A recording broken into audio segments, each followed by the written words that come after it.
I stood in the bank manager's office, my hands shaking so badly I had to grip the edge of the desk. The manager, a thin man with wire-rimmed glasses, slid a paper across to me. My son Ryan sat 3 feet away, his girlfriend Madison beside him, her manicured nails drumming on her purse. "Mrs. Chen," the manager said quietly, "I need you to confirm you want to close the business account and withdraw all remaining funds." I opened my mouth, but Madison cut in. "She already told you, yes. We've been here 40 minutes. My throat tightened. The account held $83,000. Everything James and I had built. Everything I'd kept running since he died. "Mom." Ryan's voice was soft, pleading. "We talked about this. Madison and I need this to start our life together. Dad would want me to be happy." I looked at my son, 24 years old, the same dark eyes as his father, but none of James's strength. "Your father," I whispered, "worked 16-hour days for that money, and now he's gone." Madison leaned forward, her perfume overwhelming in the small room. "You're being selfish, Helen. Ryan deserves his inheritance. You've had 3 years to grieve. 3 years, as if grief had an expiration date. Let me go back to where this started. James died on a Tuesday. Pancreatic cancer, diagnosed stage 4. We had 11 months together after that. 11 months of him getting weaker while I got stronger, because I had to. Someone had to keep the landscaping business running. Someone had to pay the bills. Someone had to hold Ryan when he cried at 2 a.m. James was my college sweetheart. We married at 23, had Ryan at 28. He built Chen Landscaping from nothing, just him and a used pickup truck, turning it into something that employed 6 people and serviced half of Scottsdale. Everyone loved James. The clients, the employees, the neighbors who'd find bags of fresh citrus on their doorstep from our trees. He remembered birthdays, asked about your kids, worked harder than anyone I'd ever known. But the person who loved James most, I thought, was Ryan, our only child. The boy James taught to ride a bike, to throw a baseball, to treat people with respect. The son who sat by his father's hospital bed every day for those final 2 months, holding his hand, telling him about his classes at community college, about the girl he'd started dating, Madison. I met her a week after the funeral. Ryan brought her to the house. She wore all black, which seemed respectful, and she held Ryan's hand, which seemed sweet. She told me how sorry she was for our loss, how Ryan had told her so much about James, how she wished she could have met him. I wanted to like her. God, I wanted to like her. At first, everything seemed fine. Ryan had dropped out of school to help me with the business, and having him there was a comfort. We'd ride together to job sites, talking about everything and nothing. Some days we'd stop for lunch and just sit in the truck, watching the desert heat shimmer off the asphalt. "Dad loved you so much," Ryan said one afternoon, out of nowhere. I reached over and squeezed his hand. "I know, baby. He loved you too. Do you think he'd be proud of me? Taking over the business? Your father would be proud of you no matter what you chose to do." But Ryan didn't choose. That became clear over the next few months. Madison did. It started with small comments. "Why do you still wear your wedding ring? It's kind of creepy. You need to update your wardrobe. That's a widow look. Don't you think it's time to sell some of James's things?" Ryan could use the space for his own stuff. She said these things when Ryan wasn't around. At first, I thought maybe she was trying to help, in some misguided way. Then I realized she was testing me, seeing what she could get away with. The first real fight came 8 months after James died. Ryan told me Madison was moving in. "Into our house?" I asked. "It's my house too, Mom. I grew up here." "Your father left the house to me." Ryan flinched. "Yeah, he left everything to you. The house, the business, all of it. Like I didn't even exist." "That's not fair.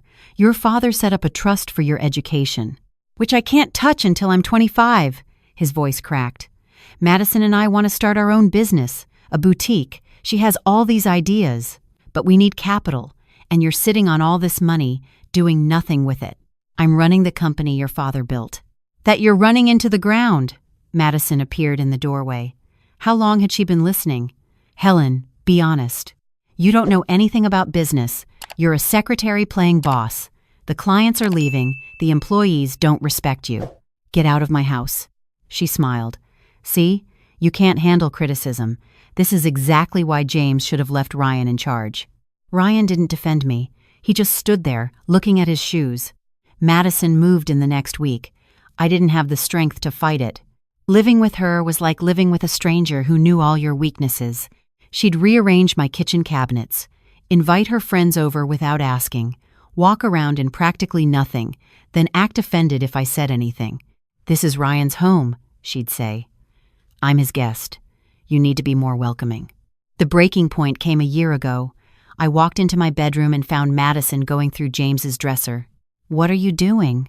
She held up one of his watches. A Rolex he'd bought himself after landing the Stone Creek development contract. "Ryan should have this. You're just hoarding his father's things." I snatched it from her hand. "Those are not yours to touch." "Nothing in this house is yours." Her mask slipped. "You're pathetic, you know that? Clinging to a dead man's memory. James would be ashamed of what you've become."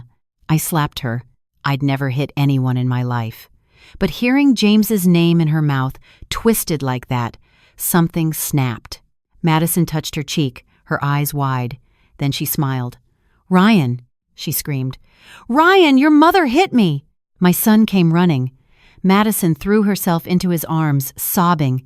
"She attacked me over a stupid watch. She's crazy, Ryan. She's been getting worse. I'm scared to be around her." "Mom." Ryan stared at me like I was a stranger. "Did you really hit her? She was going through your father's things." "So, you hit her?" His voice was cold. "That's your excuse? Over some stuff?" "It's not just stuff. It's exactly that. Stuff. Dad is gone, Mom. These things don't bring him back. You need help. Serious help." Madison whispered something in his ear. He nodded. "I think you need to leave," Ryan stated. I blinked. "What?" "Move out. Find an apartment. Madison and I will take over the house and the business. You're not well, Mom. You're stuck in the past, and it's not healthy. This is my home. It's suffocating you." He actually seemed to believe it. "Let us handle things. You can retire, relax, maybe travel. Dad left you enough money. The money is in the business. Then we'll liquidate some assets, sell the equipment, downsize. You'll be fine." I looked at my son. At Madison clinging to him, her eyes meeting mine over his shoulder. She wasn't even trying to hide her satisfaction anymore. "No," I declared. "Mom," I said no. "This is still my house, and it's still my business. You want to leave? Leave. But I'm not going anywhere." They didn't leave. Instead, things got worse. Madison started calling the clients, telling them I was stepping down, that Ryan would be their new point of contact. 2 of our biggest accounts switched to competitors. When I confronted her, she acted innocent. I was just trying to help transition things. She convinced Ryan to go to a lawyer. That's when I received the letter. My own son was suing me for mental competency evaluation and fair distribution of assets. The letter claimed I was suffering from prolonged grief disorder and was unfit to manage significant financial holdings. I sat at the kitchen table, reading it over and over. Ryan wouldn't look at me. Madison made coffee, humming. "I'm sorry, Mom," Ryan mumbled, "but you're not giving us a choice. We need to start our lives, and you're blocking us." "By wanting to keep my home?" "By being controlling and irrational," Madison snapped. "You hit me. You refuse to let go of the past. You're making everyone miserable. Then leave." "Why should we leave?" She leaned against the counter. "This house is worth $600,000. The business, even badly managed, is worth at least $400,000. Ryan is entitled to half. We both know it. James left everything to me. James was manipulated by you." Her voice rose. "You kept him isolated in his final months, made him dependent. He wasn't in his right mind when he made that will. Any court will see that." My vision blurred. James, lying in the hospital bed we'd set up in our living room. James, holding my hand, telling me he loved me. James, whispering, "Take care of our boy." "I did everything for him," I breathed. "You did everything to control us." Madison moved closer. "But here's what's going to happen. You're going to agree to a settlement, give Ryan his fair share. Or we'll drag you through court, expose your instability, and take it all anyway." Your choice. That's how I ended up at the bank. Ryan and Madison wanted $80,000 immediately as a good faith payment while the estate was settled. The manager kept giving me concerned looks. He'd known James. He knew this wasn't right. But Ryan was my son. And I was so tired of fighting. I need a moment, I requested. Madison sighed loudly. We've been here. A moment. Please. The manager nodded. I'll get some water. Ryan, Madison, perhaps you'd like to wait in the lobby? We're staying, Madison declared. I insist. His voice was firm. This is an important financial decision. Mrs. Chen deserves privacy. When they left, he closed the door. Helen, you don't have to do this. Whatever pressure they're putting on you. He's my son. He's an adult making adult choices. Bad ones. He pushed a card across the desk. This is my sister. She's a family attorney. Please at least talk to her before you sign anything. I took the card, turned it over in my fingers. There's something else, he added quietly. About a week before James passed, he came in, set up a safe deposit box. He said you might come in someday, and if you did, if you seemed troubled, I should tell you about it. My heart stopped. What? He left specific instructions. The box is only accessible to you. He said to tell you, check the box when you need to remember who you are. James. Even dying, even weak, he'd been planning. Can I see it? I whispered. Right now? I nodded. The manager led me to the vault.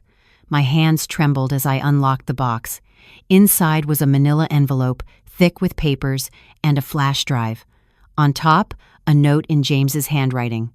My Helen, if you're reading this, something has gone wrong. Ryan has broken your heart. I'm so sorry, my love. I hoped I was wrong about Madison. I wasn't. Everything you need is here. Trust yourself. Trust what we built. And remember, love sometimes means protecting people from themselves. Always yours. Jay. I clutched the note to my chest and cried. The manager quietly closed the vault door, giving me privacy. When I finally opened the envelope, I understood. James had hired a private investigator 6 months before he died. The file was comprehensive. Photos of Madison with other men. 3 of them, all significantly older, all wealthy. Screenshots of texts where she called them my retirement plan and sugar daddy number 2. Bank statements showing deposits from these men into her account. But the worst part was the recording. Madison and her friend sitting in a coffee shop, laughing. How much longer do you have to put up with the old lady? Her friend asked. Not long. She's already cracking. I give it 6 months before she has a breakdown. Then Ryan gets everything. And we're golden. You sure he'll share? Please. I've got him so twisted up, he thinks I'm the love of his life. Once we get the money, I'll stick around long enough to make sure it's secure, then find a reason to leave. Probably blame the age difference or some shit. What about the son? Madison laughed. What about him? He's weak, just like his dad was. I watched James waste away, and even then, he was more worried about everyone else than himself. Pathetic. The recording cut off. I sat in the vault, the flash drive clutched in my hand, and finally understood. James had known. All those months, while he was dying, he'd known exactly who Madison was, and he'd protected me the only way he could. I stayed in that vault for 30 minutes, reading every document, watching every video. When I emerged, I was a different person, not the grieving widow who'd been beaten down for 3 years. Someone harder. Someone James had believed in, even when I'd forgotten to believe in myself. Ryan and Madison were waiting in the lobby. Madison's foot tapped impatiently. Finally, she muttered, "Did you sign?" I looked at my son. Really looked at him. He couldn't meet my eyes. "No," I replied calmly. "Mom, in fact, I'm not giving you a single dollar." Madison stood up. "We'll sue you blind." "Go ahead, I'll see you in court." I walked out of the bank. Behind me, I heard Madison hiss, "Go after her. Make her understand." Ryan caught up with me in the parking lot. "Mom, please, you're making a huge mistake. We need this money." "For what, Ryan?" I turned to face him. "Tell me specifically what you need it for." "The boutique." "What boutique? Give me a business plan, a location, anything concrete." He faltered. "Madison has ideas." Madison has a plan, all right, but it doesn't include you." I handed him a printed photo from the file. Madison and some gray-haired man kissing outside a restaurant. The date stamp was from 2 weeks ago. Ryan stared at it. "This is fake. You're making this up." There are 47 more photos, and recordings, and bank statements showing she's been receiving money from 3 different men while living under my roof. My voice didn't shake. "Your father knew, Ryan. Before he died, he tried to protect us both." "You're lying." I handed him the flash drive. "Watch it. Listen to her call you weak. Hear her plan to take everything and leave you. Then come home and we'll talk." I drove away. In my rearview mirror, I watched Ryan standing in the parking lot, Madison running up to him, grabbing his arm, him pulling away. He didn't come home that night, or the next. On the 3rd day, I heard from the lawyer the manager had recommended. "Ryan has withdrawn his lawsuit," she informed me. "He's also requesting to meet with you. With me present, if you're comfortable." "Did he watch the recordings?" "Yes. And he's not doing well, Helen. We met at the lawyer's office. Ryan looked like he'd aged 5 years. His eyes were bloodshot, his clothes wrinkled.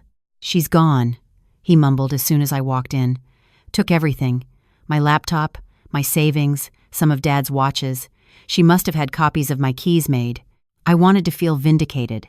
Instead, I just felt tired. "I'm sorry," I offered. "You should hate me." His voice cracked. "I chose her over you, over Dad's memory, over everything. You were manipulated." "I was weak," he slammed his hand on the table. "Dad saw it. You saw it. I was so desperate to believe someone loved me after he died, I let her convince me you were the problem.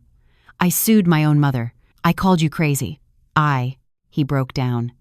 Not the quiet tears of grief, but huge, gasping sobs. I moved around the table and held him. "My son, still my son, your father's last words to me were, 'Take care of our boy,'" I whispered. "That's what I'm doing, even when you don't make it easy." We sat there for a long time. The lawyer quietly left the room. Finally, Ryan pulled back. "I don't deserve your forgiveness." "Probably not, but you have it anyway. The house, the business, I don't want any of it. It's yours." "Ryan." "No, Mom, please. I need to figure out who I am without someone telling me. Without Madison, without you, without Dad's shadow. I'm going to stay with my friend Marcus for a while, get a job, something normal, prove I can stand on my own." I studied his face. For the first time in years, he looked determined, like James used to look when he'd made a decision. "Okay," I agreed. "But Ryan, the trust fund your father set up? I'm releasing it early. Not all of it you can have access to a quarter now, the rest when you're 25 like he planned. Use it wisely. I don't deserve. Your father wanted you to have opportunities. So do I. Don't waste them." He nodded, wiping his eyes. That was 4 months ago. Ryan works at a hardware store now. He calls me every Sunday. The conversations are short, sometimes awkward, but we're rebuilding. The business is doing better. I hired a proper manager, someone who actually knows landscaping. I'm learning too, taking courses, talking to clients. It's hard, but it's mine. I still wear my wedding ring. I still keep James's watch on my nightstand. But Madison was wrong about one thing. I'm not stuck in the past. I'm honoring it while building a future. Last week, I went back to the bank, deposited the photos, recordings, and documents back into the safe deposit box, added a note of my own. "Thank you for believing in me when I'd forgotten how. Thank you for protecting us both. I hope you're proud of the woman I'm becoming. Always yours, Helen." Sometimes love means saying no. Sometimes it means letting people fall so they can learn to stand. And sometimes, even when someone is gone, their love remains strong enough to save you. James knew that. Now, finally, so do I.